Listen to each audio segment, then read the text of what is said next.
So welcome to the Bendit Fishing channel, and hopefully you're here to find summer lake trout. Now this is episode 1 of the summer lake trout series.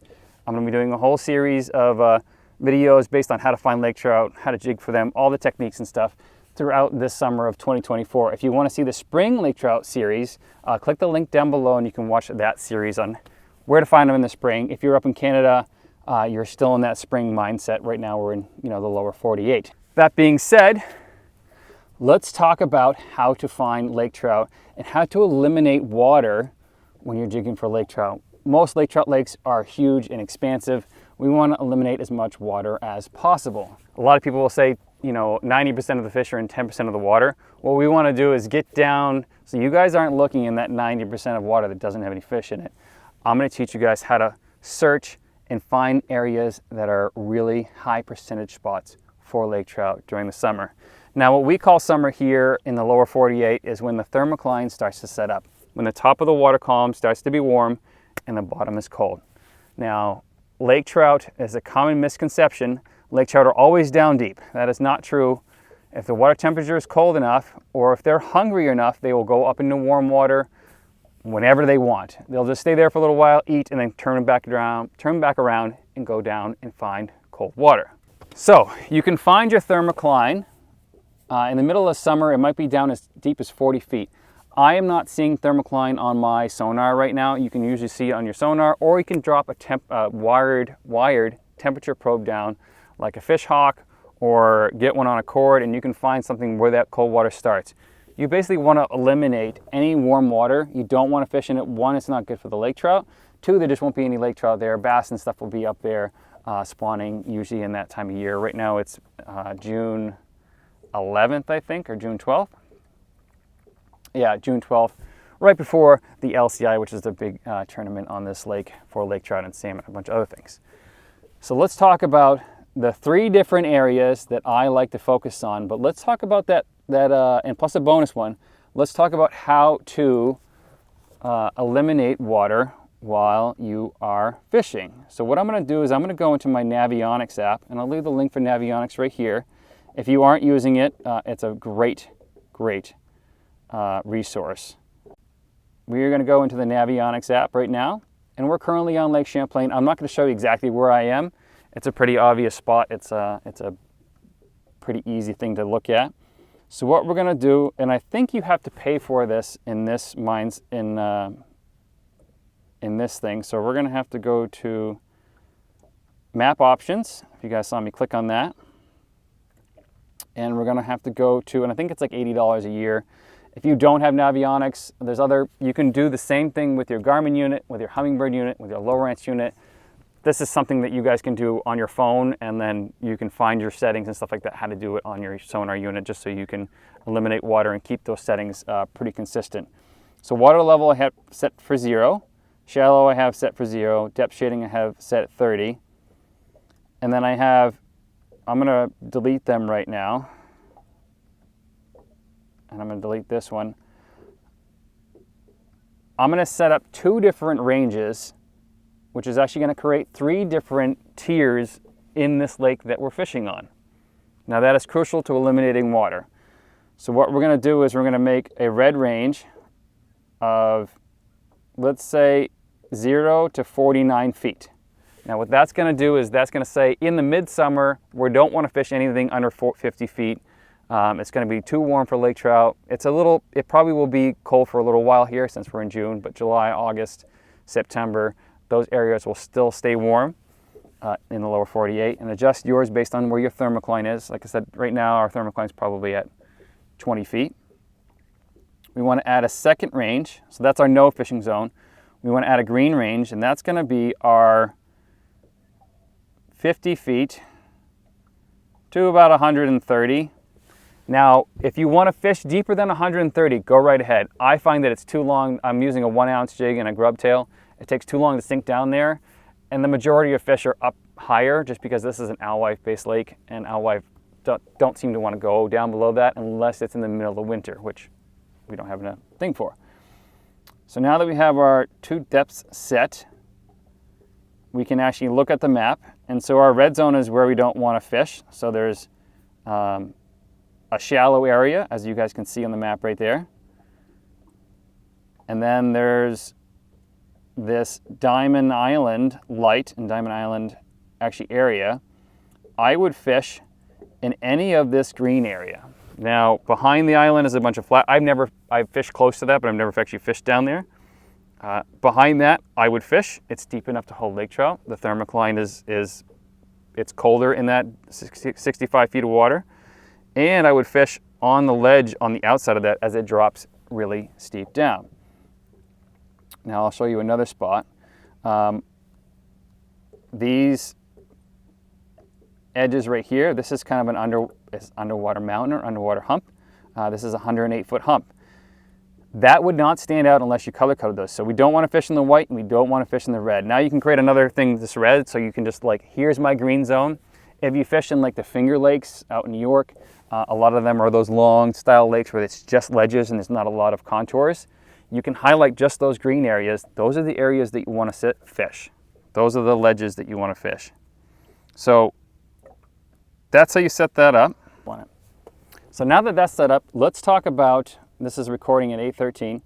Let's talk about the 3 areas plus 1 bonus area that I really, really like to fish. Now, summertime, the best place, the #1 spot that I always go to is I run humps. Now, hump is just an underwater mountain, and I'm going to kind of look at it like this, as this paper towel or this hand drying rag. The steeper the underwater mountain, the steeper it is like this, the better it seems to be. That being said, if you have one that has like a little shelf, which has a secondary area that they can be in, that's also really good. That's currently where I am. I'm on a hill right now, and there's kind of a steep side to it, and then it drops down even more. Right now I'm on that flat, and I've missed 5 lake trout and caught 2. So let me show you what a hump looks like. I'm not going to show you the hump that I'm on right now, just because I don't want to burn all my spots.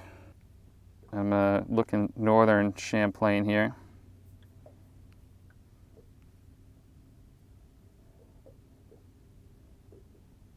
So right there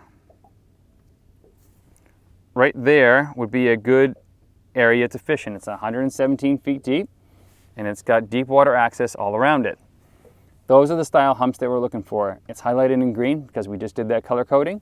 I would fish right on it. I would spot lock right on top of it with my trolling motor, and I would drop down and either jig with 2D imaging or Live Scope Plus or XR, depending on which one you have, or any sort of live imaging. The second one that I would go to, second style area that I would go to, and if I run over to one today, I'll show you what it looks like, is a deep underwater point, which is kind of like this right here. This is a deep point. 60 feet, comes out, drops down to 90. I would stop right in that 90-foot mark and kind of inch my way up the hump and see if there's fish there. Third, but not as common, I don't like fishing ledges that much because fish are swimming back and forth on those ledges. It's really hard to see with 2D imaging because you lose the bottom. Or any sort of these steep ledges right here, like we color coded, fish will be coming up from those steep ledges, coming up to the shallow to feed, and then going back down again. Now the 4th and bonus place that I look for lake trout, and you need to use your electronics or you need to have birds working on the surface, is they can be on a structure called bait. In this lake, it's alewife based. I'm just gonna reel this up bottom. I know there's fish down there right now. In this particular lake, large schools of alewife will kind of school up during the summertime, and lakers will be chasing that bait. Now that creates its own little structure. There'll be a couple of scattered lakers or a whole wolf pack chasing that bait nonstop. That being said, the bait is hard to find unless they're showing themselves on the surface. Or 2, you see them on your 2D sonar. If I find some today, I'll kind of cut it in right here and I'll show you that's what bait looks like on 2D sonar and on live sonar. So first thing in the morning, I'll tell you kind of how I start my day, is I will plan the night before, depending on wind, on where I want to fish and what humps I want to fish first. I like to fish main lake humps first, just because it usually gets windier in the day. And I only have a 16-foot boat, so I don't want to be stuck out in crazy wind by myself. It's not that much fun. So I want to fish those areas first. And then I'll fish those ledges and stuff closer to shore if I can get a windbreak from stuff. So what we're going to do, now that I've showed you how to find summer lake trout, let's go jig one up and I'll show you the whole process. Now that green band that we set up, that is going to be adjusted higher in the springtime. And this is, like I said, this is just for summer fishing when the water gets warm on the surface. If it's cold in the spring, or if your water stays cold all year, your green zone is all the way as deep as possible. So right there is a school of bait, right under that 60-foot mark, and there's 2 Lakers right underneath them. So we're gonna stop right on that. That's that 4th structure that is really, really productive late in the summer. So there's a fish right underneath me. Right now we are using a G Loomis GCX inshore, and this is the GCX 843CF. Oh, I just got a chase on the way down there. So that's a giant school of bait there you're seeing at 20. And Lakers will come from the bottom and come and chase those fish. So what we're doing is, what I want you to do, you guys can see my my jig on the right hand side of the screen there. That's what your sonar will look like unless you're using LiveScope. That's our 2D. I'm using LiveScope XR, which is very expensive. You don't need that for lake trout jigging. You actually don't need a sonar at all for lake trout jigging if you are familiar with the lake and spots. If you have one good hump in the lake, just always go fish there. As far as techniques are concerned, I'm using basically a grub tail, which is kind of like a swim bait. I'm going to jig that off bottom like this, and then I'm going to dead stick it. Now, if you could see that bait school that I just lost here, there they are. Let me punch out and see them on sonar there. They don't move really fast at all. Like I said, that's that 4th structure. Lakers will be chasing those all year round. Doesn't matter what time of year it is, just they're always looking for food. Those are alewives. Anywhere between that 3-inch to 12-inch range, and you can actually see Lakers up above them, or even salmon. Those don't move very fast, so we don't want all these erratic movements that people used to do back in the day. That's snap jigging. What you're doing is you're getting a reaction bite of a fish. If you're blind jigging, go right ahead and do that. If you don't have a sonar like I do, which I highly suggest investing in a sonar, you can go as cheap as a $200 ice fishing unit, as long as it can see down to that 120-foot range. If the website says it can see down to 200 feet, buy the next version up. So that 200 feet is really pushing the max of those things. You'll have a lot of electrical noise or interference at that depth. So what I want you guys to do is drop it to bottom. So line of slack, see line of slack? If you're using sonar, reel up 3 or 4 feet off bottom and just hold it there. You can move it just a little bit if you want. And what we're going to do is, we're near that hump still that I talked about earlier. We want to just hold it there. We want to wait for a fish to come in, and you'll see them on that 2D sonar. So we're just going to hold it, and we're going to wait till we see that bottom right hand side of the screen interact with us. Now these Lakers are completely glued to the bottom. They are bottom feeders. They smell down and look up. We are also using glow baits. Now all of the baits that I'll be using in this video are available on my website, benditfish.com. Right now I'm using the big bait kit, which I'll pull up a picture right now. And I'll show you the bait here in a minute once I catch a fish. Now, like I said before, you can do this with as cheapest sonar as you'd like. This one in the back, oh, there's a fish right there. It's about $600 with the transducer. See, I got a fish right below me. And I'm just gonna run it away from him until the rod loads up. Come on. Oh, see, he just chased me all the way up there. Those are those 2 lines, top line's me, bottom line's him. He wants to go again. There's actually another fish up top there. So we're gonna drop it down, let it hit bottom if you want, or just use your sonar and hold that little far off bottom. Now there's a myriad of baits you can use. Tubes are always really good, and swim baits are always really good. I have found that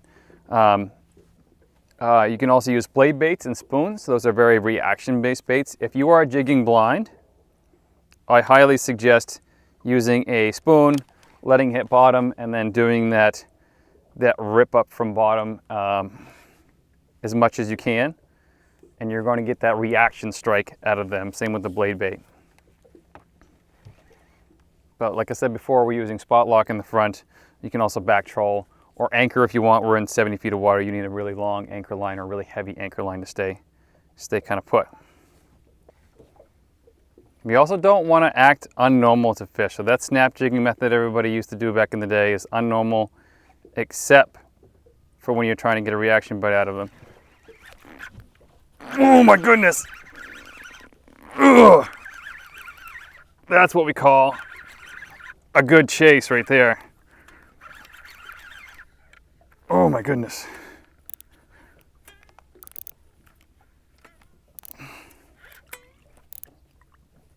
That's a big fish.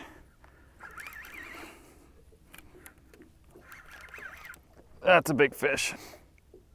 I'm using a 15-pound braid in either a 15 to 20-pound leader. These guys have teeth and will take every chance they get to break you off. You guys can't see this, but there's a bunch of bubbles underneath the boat. They do have barotrauma, but they can relieve themselves of that by burping. So they're one of the best species to target in the middle of summer, as long as you handle them quickly at the surface. I have a tremendous amount of pressure on this fish. Oh, it's a monster. Oh, it's not that big.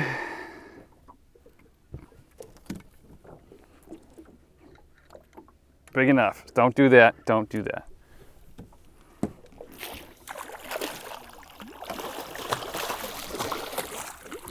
We're keeping this fish in the water. The water is not very hot. It's 62 degrees. That's not going to hurt them. Big fish. Show all the cameras. Big fish. That's got to be 8-9 pounds. Easy. Just a super fat 29.5-er. In and out of the water as fast as possible, folks. Under that 10-second mark, that was probably 20 seconds. Just because I'm showing the cameras. If it's not your PB, even if it is your PB, get them back in the water. So there are my top 3 plus a bonus places to fish for summer lake trout. We got humps, we got extended underwater points, which is kind of like a hump. Then we have ledges, and this is the order that I like them in. And then we have our 4th bonus one, which is finding bait and chasing that bait school around and looking for lakers below them or in and around them. It's a lot harder to get a bite when they're on bait because you're giving them something artificial. And I keep forgetting to show you the lure. This is what we're using. This is a 1 ounce glow-in-the-dark chartreuse head. This just creates a hot spot. This is glow, and this is a 6-inch chartreuse glow, super glow, grub tail with a 6/0 hook on it. It is deadly, obviously. So if you guys want to support the channel, visit benditfish.com and get yourself a big bait kit or any of the other stuff available on my website. And this is the summer playlist. So either click here if you're watching this later, and that will give you the whole playlist for all the summer videos. See you on one of those next videos.